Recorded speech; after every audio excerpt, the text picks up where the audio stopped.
Hi there! Need to raise money, but you're tired of selling popcorn, wrapping paper, and candy? The Samaritan Card is a wallet-sized discount card, which can be used at more than 100,000 popular retailers. You sell the Samaritan Card to raise money, fast. It's easy. When they make a donation, they save money instead of spend money. The next time you need to raise money, sell the Samaritan Card and watch your donors smile.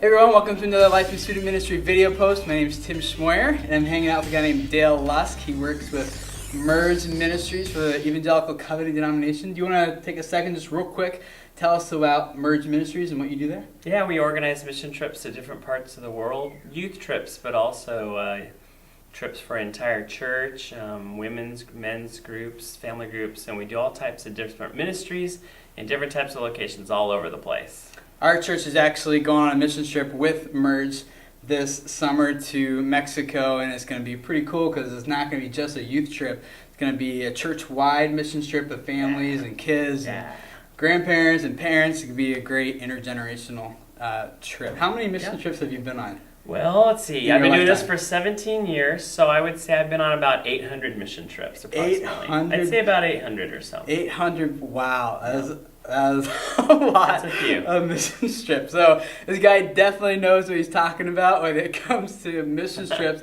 Today he's got 8 different tips he wants to share with you about mission trips. And before you guys all head out on your different places around the globe this summer, what do you got for us? What are some of the tips you got? Well, I mean, I've been doing this for a long time. This has evolved over time, and I've learned a lot. So I wanted to share some of the tips I have for you.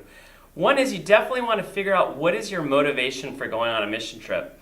Because you know, Tim, a lot of youth pastors are famous for using mission trips as kind of a camp experience. Yeah. Oh, we're going to go and we're going to bond. We're going to be together. And oh, the best part of our trip was being together.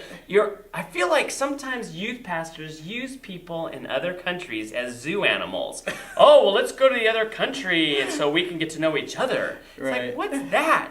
Check your motivation. Are you really called by God to go as a group?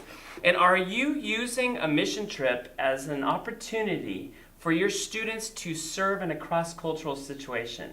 Yeah. And do you want to develop relationships with people? Those are the good motivations for going, but not, well, we want to have more unity as a youth group. Yeah, there's nothing wrong with that, but you could probably do that before you go. Go kayaking and do that or something, or when you get back or something. Exactly.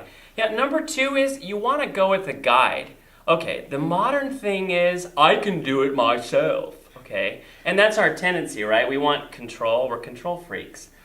They've done studies and they've found that when a church or a youth group goes on a mission trip on their own, their mission trip has a success rate of making an impact in the other country of about 20%. 80% of the time they make zero impact. That's not cool. For the kingdom of God. They've done studies on this. But if you go with a guide, you go with an organization that runs mission trips, or you go through a missionary who lives there and knows what's going on, it's the opposite. 80% of the time those trips actually had a long-term impact, and 20% they still didn't. Yeah. So go with a guide. That's incredibly important.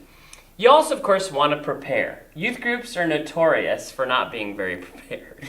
And youth pastors are sometimes a little disorganized. Okay. Yeah, I only know one youth pastor whose spiritual gift is administration, and it's not me. Yeah, so. One other guy here in our town, actually, and he's phenomenal, but I've outsourced that to other people who can There we go. Easy. Outsource it, get someone. You got to somehow help your youth to figure out, you got to be prepared.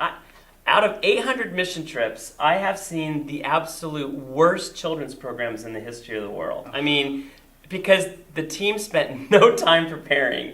I'm just suffering. I'm suffering out there watching some of that stuff.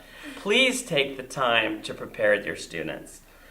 You also said when we were talking earlier that, and maybe you're going to get this a little bit later too, but about how some churches think, well, we've been there so many times that we don't need to prepare. We don't need the guy because we've been going there for 15 years or 8 years or whatever. And Dale's point was that you haven't been going there for 8 years. You've gone there for 8 weeks. Yeah. And you need guidance. You need to be prepared. Yeah, we've been going to Guatemala for 8 years. Well, you've only been there 8 weeks. Yeah. And so you really don't have that much background and experience with it. So Number 5 is, I'd challenge you to develop a partnership with the cross-cultural ministry you're going to. A lot of youth groups say, hey, we're going to do a camp one year, we're going to do inner city stuff one year, then we're going to go international one year. That means you're only going to your international ministry site once every 3 years. How can you develop a relationship with people if you only go once in a while? I'd say find a spot that you can have a continual relationship. You can email or you can tweet each other or whatever you want to do, and go back and get your whole church involved in a place. Here's another one. Take every opportunity you can and use the time wisely. Don't spend your whole trip kumbayaing with each other. This is what we call them, kumbaya groups. There's some groups, they go and do ministry for like 4 hours during the day.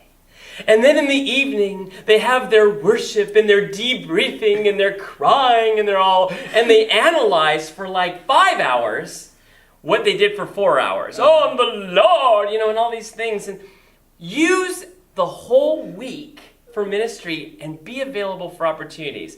When you go home, kumbaya all you want. Debrief like crazy at home. But while you're on the trip, keep that to a minimum and use your time wisely. That's what I think. Yeah, or the groups who go and they do ministry for a couple hours in the morning and then they go and do all the touristy stuff all afternoon and evening. And Dale and I were talking earlier, and there's nothing wrong with doing the touristy stuff for like a day or something like just see the sights. Especially if you go with the people from you're doing ministry with, go along with them. Yeah, and they tell you the stories of everything behind everything. So they have a sense of pride. They want to show that off. Yeah. But a couple hours of ministry in the day, followed by I just feel like that's a lot of money. Debriefing's important, but do debriefing after the trip. Yeah. Okay. Number 7, try someplace new. They say there's 1.2 million people in the United States go on mission trips a year. 1.2 million. Okay. Wow. I estimate, this is my personal estimate. Short-term trips for a week or so. About 500,000 go to the border of Mexico. About 15 million people live on the border of Mexico. That means 500,000 people are ministering to about 15 million. Then the other, say 700,000, go to the rest of the world to 6 billion.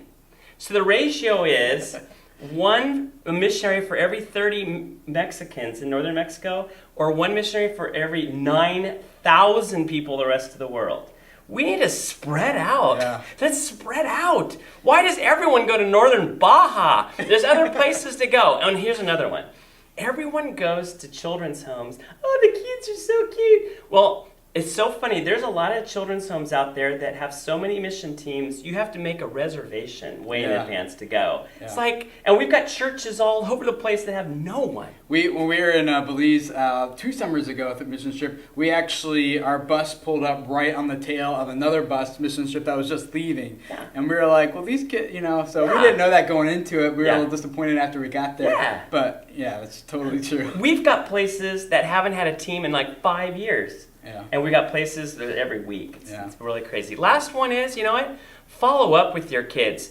We prepare with our kids. We go on the trip. But the most important time for the mission trip is actually the 6 months after. Studies have shown, again, this study thing, studies have shown that mission trips make very little long-term impact on kids, really. If you look at their prayer life, how they live, and how they interact with cross-culturally at home, has almost no impact, unless the youth pastor spends time after the trip and revisits the things that have learned for about 6 months so that behaviors are started. Then the mission trip will make an impact. So don't just come back and go on your merry way to do something else. Please follow up. Cool.